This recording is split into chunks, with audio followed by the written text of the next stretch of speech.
صلی اللہ علی حبیبہ محمد وآلہ وصحبہ وسلم۔ السلام علیکم، ویلکم ٹو مائی چینل۔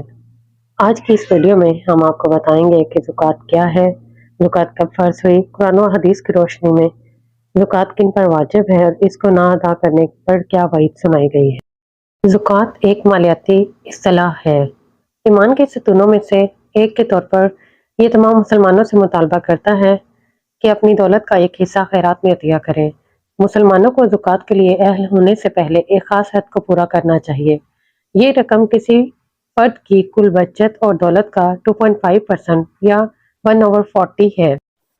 زکوٰۃ عربی کا لفظ ہے جس کا مطلب ہے صاف کرنا، پاک کرنا۔ یہ لفظ زیادہ تر مال کے لیے استعمال ہوتا ہے۔ اس کا مطلب یہ ہوگا کہ مال کی زکوٰۃ نکالنے کے بعد آپ اپنے باقی ماندہ مال کو پاک صاف کر لیتے ہیں، کیونکہ آدمی کے مال میں فقیروں اور محتاجوں کا بھی حق ہوتا ہے۔ جب مال کی زکوٰۃ دی گئی تو وہ مال پاک اور صاف اور محفوظ ہو جاتا ہے۔ اسلام کے آغاز میں جو چیزیں مسلمانوں پر فرض کی گئیں ان میں سے ایک زکوٰۃ بھی ہے۔ یہ حضور صلی اللہ علیہ وسلم کی ہجرت کے 2 سال بعد مدینہ منورہ میں فرض ہوئی۔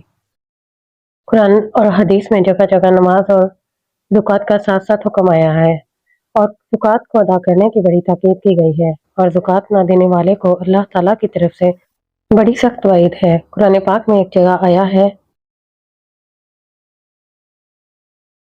جس کا ترجمہ کچھ یوں ہے: جو لوگ سونا اور چاندی کو جمع کر کر کے رکھتے ہیں اور ان کو اللہ کی راہ میں خرچ نہیں کرتے، اے نبی آپ ان کو سخت عذاب کی خوشخبری سنا دیجیے۔ سورۃ توبہ آیت نمبر 34۔ یہی وجہ ہے کہ رسول صلی اللہ علیہ وسلم کی وفات کے بعد ان علاقہ کے لوگوں نے جو اسلام قبول کر چکے تھے اور توحید و رسالت کا اقرار کرنے کے بعد نماز بھی پڑھتے تھے، لیکن جب ان لوگوں نے زکوٰۃ دینے سے انکار کیا تو حضرت ابو بکر صدیق کو ان کے خلاف جہاد کا اعلان کرنا پڑا، جیسا کہ بخاری اور مسلم میں آیا ہے۔ ترجمہ: حضرت ابو ہریرہ رضی اللہ تعالیٰ عنہ سے روایت ہے، جب رسول صلی اللہ علیہ وسلم کی وفات ہو گئی اور حضرت ابو بکر صدیق خلیفہ ہو گئے، اس وقت عرب کے کچھ لوگ مرتد ہو گئے، یعنی ان لوگوں نے زکوٰۃ دینے سے انکار کر دیا۔ جب حضرت ابو بکر صدیق نے ان کے خلاف جہاد کرنے کا ارادہ کیا تو اس وقت حضرت عمر نے کہا، آپ ان کے خلاف جہاد کیسے کریں گے جبکہ وہ لوگ توحید و رسالت کا اقرار کرتے ہیں؟ اور ایسا کرنے والوں کے لیے آپ صلی اللہ علیہ وسلم نے فرمایا ہے کہ ان سے جہاد نہیں کیا جائے گا۔ حضرت عمر کے اس سوال کے جواب میں حضرت ابو بکر صدیق نے فرمایا، خدا کی قسم اس آدمی کے خلاف جہاد کروں گا جو نماز اور زکوٰۃ کے درمیان فرق کرے گا، یعنی نماز پڑھے گا اور زکوٰۃ دینے سے انکار کرے گا، کیونکہ ہر مالدار کے مال میں زکوٰۃ کا حق ہے، اور جو اس کو ادا کرنے سے انکار کرے گا میں اس کے خلاف جہاد کروں گا۔ صحیح بخاری۔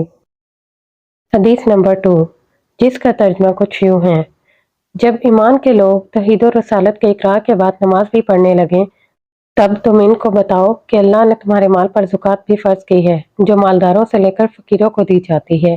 صحیح بخاری، صحیح مسلم۔ حدیث نمبر 3، جس کا ترجمہ کچھ یوں ہے: حضرت ابو ہریرہ رضی اللہ تعالیٰ بیان کرتے ہیں کہ رسول صلی اللہ علیہ وسلم نے فرمایا، جس آدمی کو اللہ نے مال و دولت دیا لیکن اس نے اس کی زکوٰۃ نہیں دی تو وہ مال و دولت قیامت کے دن اس آدمی کے سامنے زہریلے سام کی شکل میں آ جائے گی، جس کے بہت زیادہ زہریلے پن کی وجہ سے اس کے سر کے بال جھڑ جائیں گے، یعنی گنجا ہوگا، گلے کا توق بنا دیا جائے گا، یعنی اس کے گلے سے لپٹ جائے گا، پھر اس کی دونوں بانچھیں یا جبڑے پکڑے گا اور کہے گا، میں ہی تیری دولت ہوں، میں ہی تیرا خزانہ ہوں جو تم نے دنیا میں جمع کر کے رکھی تھی۔ زکوٰۃ کس پر واجب ہے؟ کسی بھی آدمی پر زکوٰۃ واجب ہونے کے لیے کچھ شرائط ہیں، جب وہ پائی جائیں تب اس پر زکوٰۃ واجب ہو گئی، ورنہ چاہے اس کے پاس کتنا ہی پیسہ ہو اس پر زکوٰۃ واجب نہیں ہوگی۔ وہ شرائط یہ ہیں: نمبر 1، وہ آدمی آزاد ہو، غلام یا باندی پر زکوٰۃ فرض نہیں۔ نمبر 2، مسلمان ہو، غیر مسلم سے زکوٰۃ نہیں لی جائے گی۔ نمبر 3، صحیح یا سمجھدار ہو، پاگل پر زکوٰۃ واجب نہیں۔ نمبر 4، بالغ ہو، بچے پر زکوٰۃ فرض نہیں۔ نمبر 5، زکوٰۃ کے فرض یا واجب ہونے کے بارے میں اسے پتہ ہونا چاہیے۔ کسی آدمی کے پاس یہ ساری قابلیت نہ ملے تو اس پر زکوٰۃ واجب نہیں۔ اس کے پاس پیسہ کم یا زیادہ ہونے سے کوئی مطلب نہیں۔ مال سے متعلقہ زکوٰۃ واجب ہونے کی شرائط۔ مال سے متعلقہ زکوٰۃ واجب ہونے کی چند شرائط ہیں جو کہ درج ذیل ہیں۔ نمبر 1، اس کا مال زکوٰۃ کے نصاب تک پہنچ رہا ہو، مثلا اس کے پاس 87 گرام یا 480 ملی گرام سونا یا 612 گرام 360 ملی گرام چاندی یا اتنی ہی مالیت کا روپیہ پیسہ یا مال ہو۔ نمبر 2، آدمی کا جو مال ہے وہ خود اس کے پاس ہو اور اس کے قبضے میں ہو۔ جو مال آدمی کے قبضے میں نہ ہو اس پر زکوٰۃ واجب نہیں۔ نمبر 3، مال کا نصاب اس کی ضرورت سے زیادہ ہو، استعمال ہونے والے سامان پر زکوٰۃ نہیں۔ نمبر 4، جو مال زکوٰۃ کے نصاب کو پہنچ رہا ہو وہ قرض سے خالی ہو، یعنی قرض کی رقم یا پیسے کو الگ کر کے زکوٰۃ کا نصاب پورا ہو جائے تو اس پر زکوٰۃ واجب ہوگی۔ نمبر 5، وہ مال نامی ہو، یعنی ایسا مال جس میں بڑھنے یا زیادہ ہونے کی اہلیت یا صلاحیت ہو، مثلاً سونا، چاندی، کاروبار کا مال، پالتو جانور۔ یہ ساری چیزیں ایسی ہیں اگر کسی کے مال میں پائی جائیں تو اس کے مال پر زکوٰۃ واجب ہوگی۔ ان احادیث کے علاوہ اور بھی بہت ساری حدیثیں ہیں جن سے زکوٰۃ کی اہمیت و فضیلت معلوم ہوتی ہے۔ ان سب کا خلاصہ یہ ہے کہ زکوٰۃ بہت ہی اہم اور ضروری ہے۔ زکوٰۃ فرض ہونے کے باوجود زکوٰۃ نہ دینے والوں کے لیے بہت سخت عذاب کی وعید سنائی گئی ہے۔ جزاک اللہ خیر فار لسننگ دس ویڈیو۔ امید ہے کہ آپ کو یہ انفارمیٹیو ویڈیو پسند آئی ہوگی۔